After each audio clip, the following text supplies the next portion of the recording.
Hello friends, எல்லாருக்கும் வணக்கம். இன்றைக்கி நம்ம சேனலில் சன்னா மசால் எப்படி செய்யலான்னு பார்க்கலாம். அதுக்கு வெள்ளை சுண்டல் 1 கப் எடுத்து ஊற வைக்கணும். நான் இங்கே ஏற்கனவே ஊற வச்சு எடுத்து வச்சுருக்கேன். 5லேருந்து 6 மணி நேரம் வரைக்கும் இந்த சுண்டல் ஊறணும். இப்போ நம்ம இதை குக்கரில் போட்டு வேக வச்சு எடுத்துக்கலாம். இதை குக்கரில் போட்டுக்கோங்க. போட்டுட்டு இந்த சுண்டல் முங்குற அளவுக்கு தண்ணி இருக்கணும். தேவையான அளவு உப்பு போட்டுக்கோங்க. உப்பு போட்டு நல்லா கலந்து விட்டுருங்க. அதுக்கப்புறமா குக்கரை மூடி மிதமான தீயில் 5லேருந்து 6 விசில் வரைக்கும் விடணும். இப்போ நம்ம மசாலாவுக்கு தேவையானதெல்லாம் வறுத்து எடுத்துக்கலாம். 3 டேபிள் ஸ்பூன் மல்லி எடுத்திருக்கேன், 1 டேபிள் ஸ்பூன் ஜீரகம், 1 டேபிள் ஸ்பூன் சோம்பு, 2 ஏலக்காய், அப்புறம் 3 கிராம்பு, கொஞ்சமாக பட்டை, 1/2 டேபிள் ஸ்பூன் மிளகு. இதெல்லாம் போட்டு நல்லா வறுத்து எடுத்துக்கோங்க. இது நல்லா கலர் மாறணும், மணமும் மாறணும். அது வரைக்கும் நல்லா ஃப்ரை பண்ணணும். இது கொஞ்ச நேரம் வறுத்ததுக்கு அப்புறமா நம்ம காஞ்ச மிளகாய் 10லேருந்து 15 வரைக்கும் எடுத்திருக்கேன். உங்களோட காரத்துக்கு ஏற்ற மாதிரி நீங்கள் போட்டுக்கலாம். போட்டு நல்லா வறுத்துக்கோங்க. இந்த மாதிரி நல்லா கலர் மாறணும்.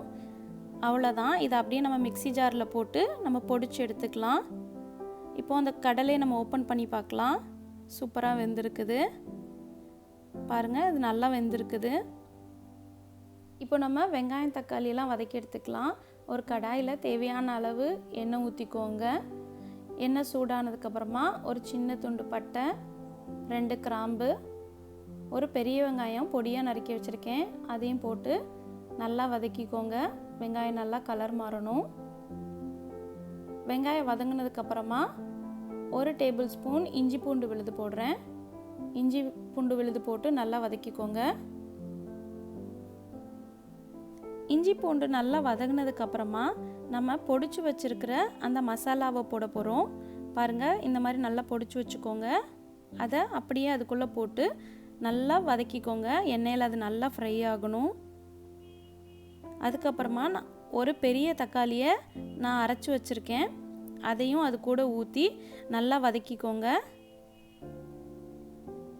நல்லா அந்த மசாலாம் அதில் எல்லாம் ஒன்றா சேர்கிற மாதிரி நல்லா கலந்து விட்டுருங்க.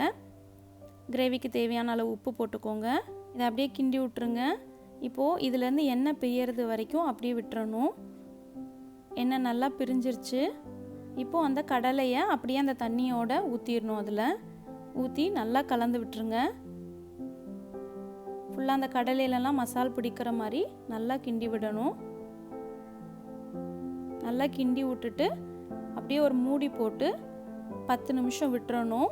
இப்போ ஓப்பன் பண்ணி பார்க்கலாம். பாருங்கள், அது நல்லா எண்ணெயெல்லாம் பிரிஞ்சிருச்சு. மசாலாவும் நல்லா கடலை கூட எல்லாம் ஒன்றாயிருச்சு. இப்போ அதை நல்லா கிண்டி விடுங்க. அவ்வளோதான், நம்மளோட சன்னா மசாலா ரெடி ஆயாச்சு. இதை அப்படியே ஒரு பவுலுக்கு மாற்றிடலாம். பாருங்கள், சூப்பராக வந்திருக்குது. இது சப்பாத்தி பூரிக்கெல்லாம் ரொம்ப டேஸ்டியாக இருக்கும். நீங்களும் ட்ரை பண்ணி பாருங்கள்.